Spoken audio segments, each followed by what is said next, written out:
Welcome to the Offshore Club's fun-filled, fact-filled, fast-paced blockbuster podcast with your host and Offshore Club's expat mom, Alyssa Esquivel, coming to you straight from beautiful Belize, where the sun never sets on the good life at a great price. And now, here's your friend, your expert, and your guide, Alyssa Esquivel. Hey everyone, welcome to the Offshore Club. It's Alyssa here, Expat Mom.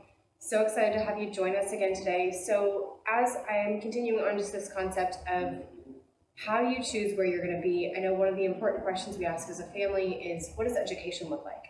Obviously, that's very varying. No matter where you are in the world, there's lots of different options. The good thing right now with COVID is that I think all of us as parents have determined what our wherewithal as far as education is, because many of us have been doing distance learning. So obviously, that is an option. No matter where you are in the world, most countries will allow you to do some sort of distance learning. There's some great programs in the States that allow that program, as well as some of the local schools. When we first looked at schooling, that was actually one of the things we looked at, was how we could do distance learning with our local schools back in the States, and so that our kids would still be able to get some of the same materials and still be able to do some of the same testing, so they would actually finish their education with an American education, because we wanted them to still have the opportunities if they wanted to go to university or have other choices later in the future. So obviously you can do distance learning like that. You can do traditional homeschooling. A lot of places have international schools. There's obviously local schools. There's also immersion classes or immersion schools. We have a good friend of ours who, her daughters went to a French immersion school. They were able to learn French as well as be able to learn the normal educational things you would learn for their grade points. That obviously varies country to country and what your options are, but there's tons of forums out there to see what is available in your country. And then looking, okay, what is my bandwidth as a parent to be able to provide that education resource for my kid? Because obviously when you're looking at homeschool or you're looking at distance learning, there's an aspect that you're also going to be responsible for, whether it means the testing, whether it means the education pieces. You're going to have to do some setup to be able to prepare some of those resources.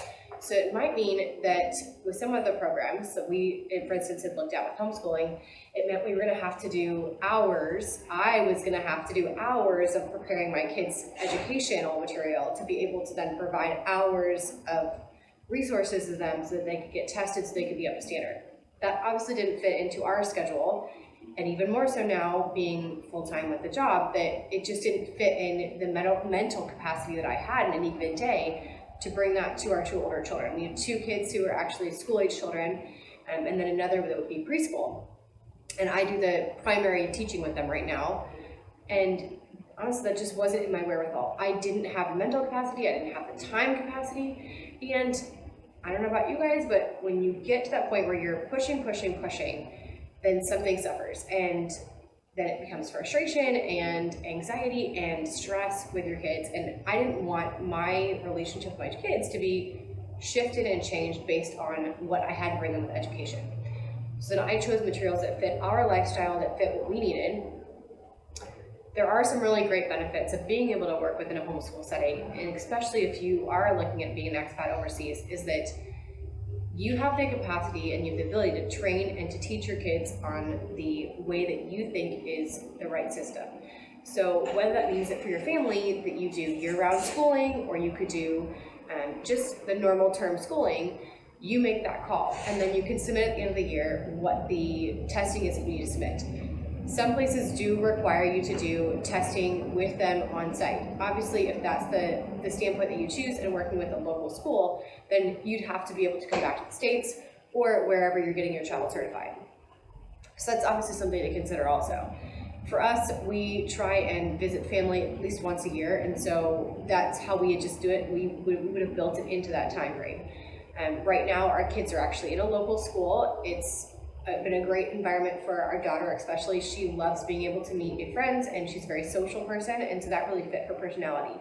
My son, however, we learned really quickly that he's very high energy and he can get really easily distracted, so that wasn't actually the best fit for him. The best fit for him was a mix of the two, and that really is up to you as a parent to determine what fits my child. And that's part of the beauty of being an expat and being a family, is that you have the ability to do that on a different level, especially if you're in a location that is more remote.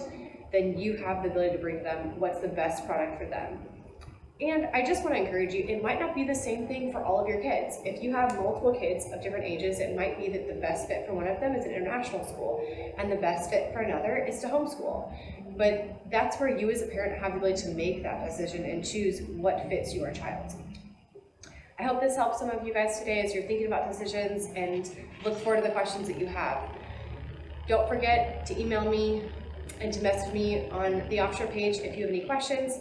Look forward to hearing from you guys and can't wait to talk to you next week.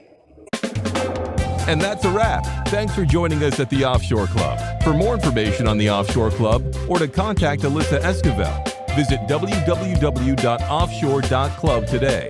www.offshore.club.